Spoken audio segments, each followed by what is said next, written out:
Camera's rolling.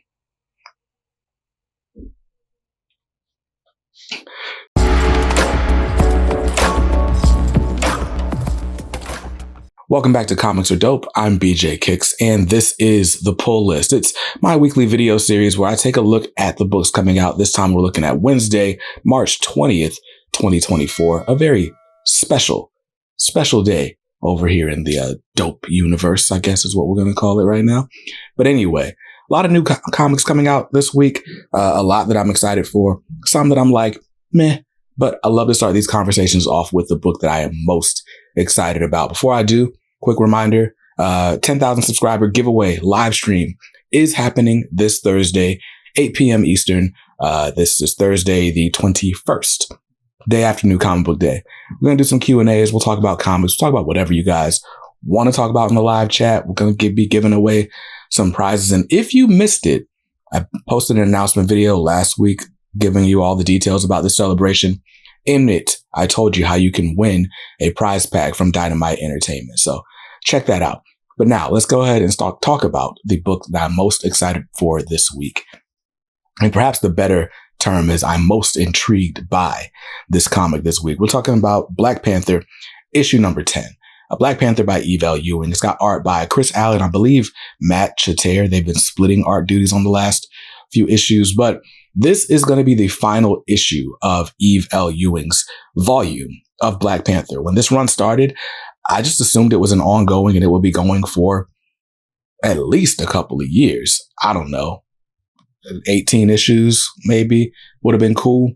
But when it started out, we had T'Challa, basically exiled from Wakanda, and this is picking up with him working in the shadows. And I'm thinking, oh, well, T'Challa is going to show himself worthy and somehow ascend back to the monarchy. I don't know how, but he's going to do it. And I was like, well, maybe this is a slow walk toward that.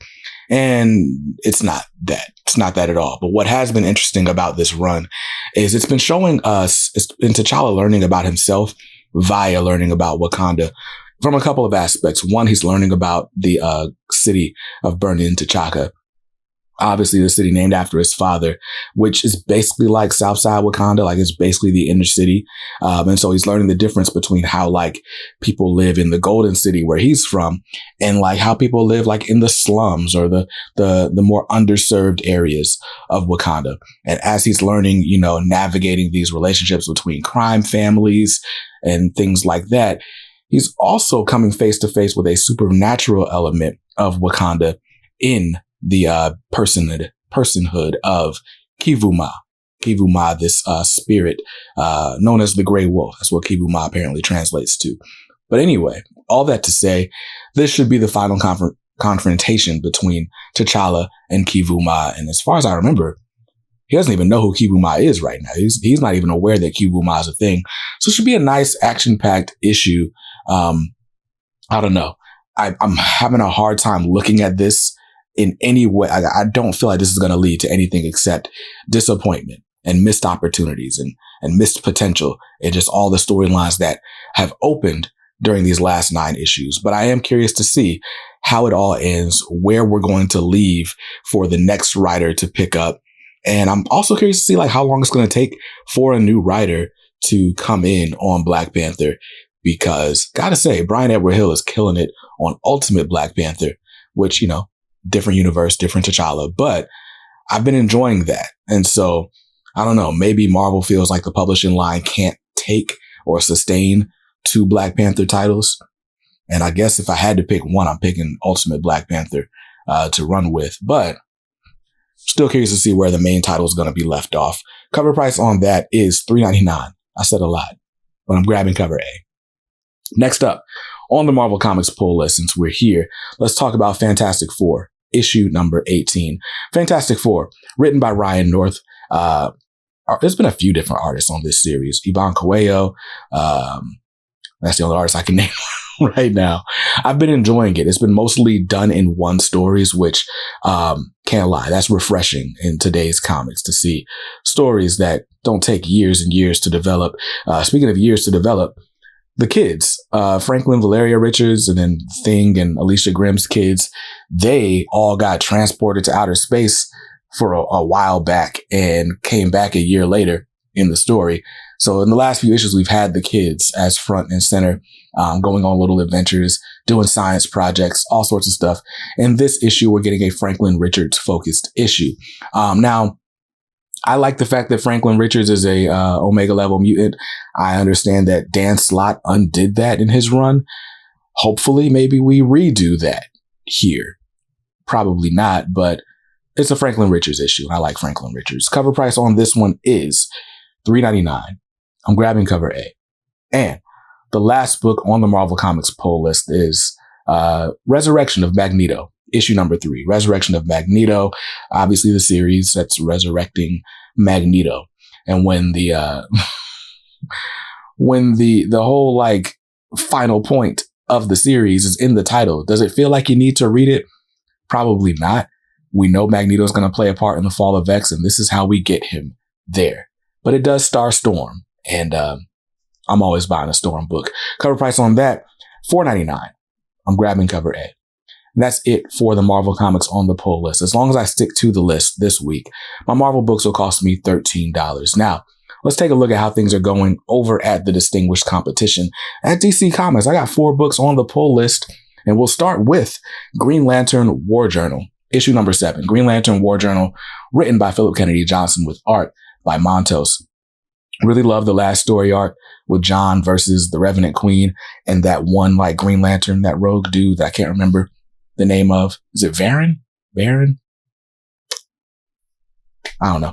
But anyway, really enjoyed that storyline. We're starting on a new journey this time around. I gotta say, this book is definitely like more sci-fi and galactic and alien than is my general comfort zone. The thing that keeps me grounded in this series is the fact that it's Jon Stewart and his relationship with his mom, which we're going to see a little bit more front and center in this issue. Basically, Jon Stewart's mom's got dementia. And one of the things he does to help her cope is he keeps like erecting this Green Lantern construct of his little sister who has been dead for a minute. But to keep her comfort, he just keeps the construct around. And according to the solicit, that's going to come back to bite him sooner than later. I'm curious to see how that's going to turn out. Cover price on this one is $3.99. I'm grabbing cover A. Next up, from Tom Taylor is Nightwing, issue 112. I'm still behind on Nightwing, which is unfortunate. But hey, that's what happens when you do all these events and whatnot. Like, things get thrown off. But anyway, apparently Nightwing can't leap right now. He can't jump. And that's why Nightwing can't jump. There's a t-shirt. But that's why Bruce Wayne has been in Bloodhaven helping out. And we're going to see Bruce Wayne again in this issue. Cover price on this one is $4.99. I'm grabbing cover A. And next book on the DC Comics poll list this week is Superman. Superman issue 12 from Josh Williamson. Can't remember the name of the guest artist for this story arc, but I've been enjoying it. Basically, from issue 1 of Superman by Josh Williamson, we've been slowly learning that Lex has made some enemies in the past, and the chickens are sort of coming home to roost. And all these people are trying to undo Lex. I guess that's a great way to put it. And the only way to stop those people is for Superman and Lex to team up. I've really enjoyed this sort of exploration of the relationship and testing the limits of a relationship between Superman and Lex. I've been enjoying the story arc. It should all come to a head here because in the next issue, we're getting the start of that House of Brainiac storyline, also from Josh Williamson with art by Rafa Sandoval. That's going to be a treat. Can't wait to get there. But first, we got to read Superman 12 out this week with a cover price of $4.99. Grabbing cover A. And next up, last book on the DC Comics pull list is Wonder Woman, issue number 7. Wonder Woman by Tom King. Art on this series had been by Daniel Sampere. He's taking an issue off. And this time we got guest art by Gilliam March, who you may remember from the early days of James Tynion's Batman run. At least that's where I became most familiar with him during that whole, what was the story even called? Their Dark Designs and whatnot. It was between him and Tony Daniel. He did the Joker War lead up too. That's besides the point. Point is, it's not Daniel Sampere. If you've been loving it for that art, don't expect that art in this issue. But we do get a cool little one-off story. This is Wonder Woman teaming up with Superman. in outer space to get Bruce Wayne a gift for his birthday or something. I don't know. This sounds like the type of Tom King thing that he would do during a Batman run, like issue 68, which happened to be my first Batman issue. And it's just Lois and Catwoman in the Fortress of Solitude having a bachelorette party or something. And it's just the most random one-off thing. And then, oh wait, back to the action next month with the Sovereign. But Tom King says it's going to be a nice, deep exploration of the relationship between Superman and Wonder Woman. Should be a fun and well-written issue. Cover price on this is $4.99. I'm grabbing cover A. And that's it. That's going to do it for the DC books on my pull list this week. So as long as I stick to the list, cover price on those will all run me $19 this week. Not a bad total. Now, let's skip on over to the indies, where just 2 books on the indie pull list this week. And the first is from Dynamite Entertainment. This is Lilo and Stitch, issue number 2. Lilo and Stitch, written by Greg Pak, with art by Julia Giacomino. I believe that's how you say her name. I really enjoyed issue 1. If you missed it, I had a whole conversation with Greg Pak about why he decided to write Lilo and Stitch. So I'll link to that up there somewhere. You can check that out. Really, really fun series so far. But basically, this is Stitch meets Home Alone 2. Stitch is lost in New York. How'd he get lost? Read issue 1. What's he going to do to get back to Hawaii, of all places? Your guess is as good as mine. I thought this was a miniseries. Turns out it's an ongoing. There are at least 7 issues planned so far. So that makes me excited to see what's coming next. But Lilo and Stitch, issue number 2. Cover price on it is $3.99. I'm showing you the cover A, but there is actually a cover C by Edwin Galman, who's one of my favorite up-and-coming artists. He does a lot of covers for DC. I think this is my first time seeing him do a cover for a different publisher. He did a Black Panther cover for the Marvel Voices Legacy a couple months ago, or last month. Anyway, Edwin Galman's got a cover for Lilo and Stitch issue 2. Really, really love it. And he's going to be doing covers, like variant covers for the series moving forward. I probably need to switch my subscription to get the Edwin Galman cover, because that's dope. But cover price on it is $3.99. And the next book on the indie pull list this week is The Walking Dead Deluxe, issue 85. You know why I'm buying The Walking Dead Deluxe. I feel like I give this speech every 2 weeks, but it's The Walking Dead in color. And this is the only way you can own The Walking Dead in color. I really hope that Robert Kirkman doesn't decide to just do a full color compendium out of nowhere, because 85 issues worth of $4 cover prices would make me really mad if I could have bought it in a different format. But for now, only way to get it. Cover price on it is $3.99. I'm grabbing cover A by David Finch. And that's it for the indie books on the list this week. Those will cost me $8, which brings me up to a grand total of $40 for this new comic book day, which is cool. Out of a budget of $50, only spending $40 before taxes and my subscriber discount, which means I probably got room for one more book. And there's some pretty cool things on the radar. So let's go ahead and take a look at that list, starting with Dawnrunner, issue number 1. This is from Ram V and Evan Cagle. I believe it's for Dark Horse. But Dawnrunner, basically the premise sounds like gladiator battles in a mech suit. I'm assuming there's going to be kaiju at some point, but mechs and kaijus and all the cool like sci-fi Blade Runner aesthetics just seems like a fun time in a comic book. Cover price on that one is $4.99. If I grab it, I'm grabbing cover A. I will say the one reason this is like not straight up on the pull list is because they have already solicited a hardcover for it.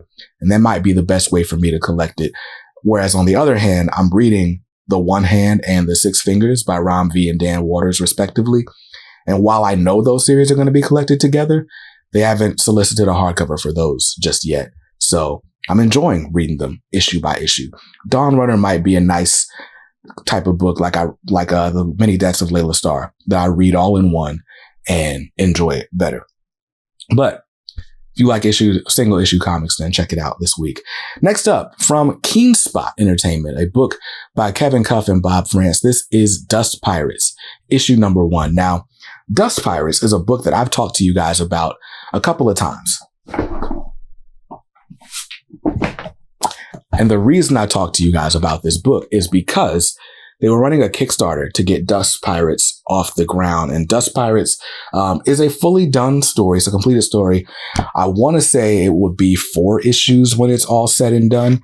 I read mine, or I got mine in a trade paperback, but now they are coming back to print with a single issue direct market release from Keen Spot Entertainment. Shout out to you, Potsy. What's up, dude? But Kevin Cuff, Bob France, Tony Gregory, Josh Jensen on colors, Chaz Pangburn on letters, as always. But this is basically like, I don't know, the way I described it was like the road to El Dorado. It's kind of irreverent comedy. The reluctant heroes, as they were, like they're the heroes of the story, but they're not necessarily nice guys. There are oligarchs that have like taken over the water supply. And as these pirates come around trying to, plunder this village, they are looked at like, oh, maybe you guys can be the heroes. So interesting stuff going on there. Dust Pirates issue 1. Anyway, Dust Pirates. Interesting stuff there. The premise is great. The book is hilarious, just like all of the Word Bros books. If you're reading Skeeters right now from Mad Cave Studios, then you know what I'm talking about. Also the team behind Metal Shark Bro. Definitely grab Dust Pirates. I'm talking way too much about this book. $5.99 on that cover price, though. Next up is Teenage Mutant Ninja Turtles, The Untold Destiny of the Foot Clan. We had the secret history of the Foot Clan, way earlier in the series. Basically, this in the aftermath of the Armageddon game, Karai, Oroku Saki, or Shredder's granddaughter, learning that Shredder worked with the Turtles and whatnot, and now she's gonna eventually take up the mantle and, lead the Foot Clan. And this is a glimpse into the future with her as lead. If you're reading The Last Ronin, you know how things kind of go, but this will be a cool way to point things toward that outcome, if The Last Ronin is even considered canon with the rest of the IDW Turtle stuff. This will be a cool thing that will be an extra in like IDW volume 18 of the Ninja Turtles. But if you want to grab the miniseries now, you can. Cover price on it is $3.99. That's cover A. And last book on the radar this week, another new #1 from Marvel Comics. This is Web of Spider-Man, issue #1. If I'm not mistaken, it's a one-shot. This is basically like a 2024 preview of what's to come in Spider-Man titles. So things like Timeless that Marvel has done in the past, or Marvel's Incoming, like think stuff like that, but just for Spider-Man books. We got a bunch of, little vignettes, if you will, little short stories. One by Zeb Wells, I believe. Another by Greg Weisman from Spectacular Spider-Man. And I don't know if it's like reprints of stuff we've already seen elsewhere, or if it's all new material. I do know it's got a beautiful cover by Greg Capullo, which was the only reason I would consider buying it, because the cover price on it is $7.99. I'm just not spending $8 on a Spider-Man book. In fact, I don't even like spending $4 on The Amazing Spider-Man, but that's a conversation for another day. Cover price on that is $7.99. It kind of could be worth it for the Capullo cover. I like that Capullo cover. I'm not buying that book. I swear I'm not buying that book. Don't buy that book. Future me. Watch this video. Don't buy the book. Got it? Got it. And that's going to be it for all the books that I think perhaps should be on your radar this week. A pretty heavy week. Like I said, I'm intrigued by Black Panther. I want to see like how it ends. Can't lie. I'm disappointed if the run just ends with this single Kivu Ma story arc, where there were so many other places we could have taken the story. Like, what of Niobe? Anyway, Fantastic Four is going to be cool. Resurrection of Magneto should be fine. I'm curious about this Wonder Woman issue, but my hopes aren't crazy high. Green Lantern War Journal, I'm excited to see how we start off this new story arc. And yeah, that's probably the books that I'm most excited about. Lilo and Stitch will find its way to the top of the pile as well. Let me know in the comments down below what you're most excited to read this week. And let me know, are you joining me for the 10,000 subscriber celebration, Q&A, live stream, hangout, like old times? Just a reminder, if you are a channel member, then whether you're at the squad or the family level, then you are going to be eligible for some extra prizes that won't be available to the general public. So subscribe to the channel, hit the join button right next to the subscription button, and I'll see you guys Thursday. Till then, Stay safe, stay awesome, and read something dope today. Peace.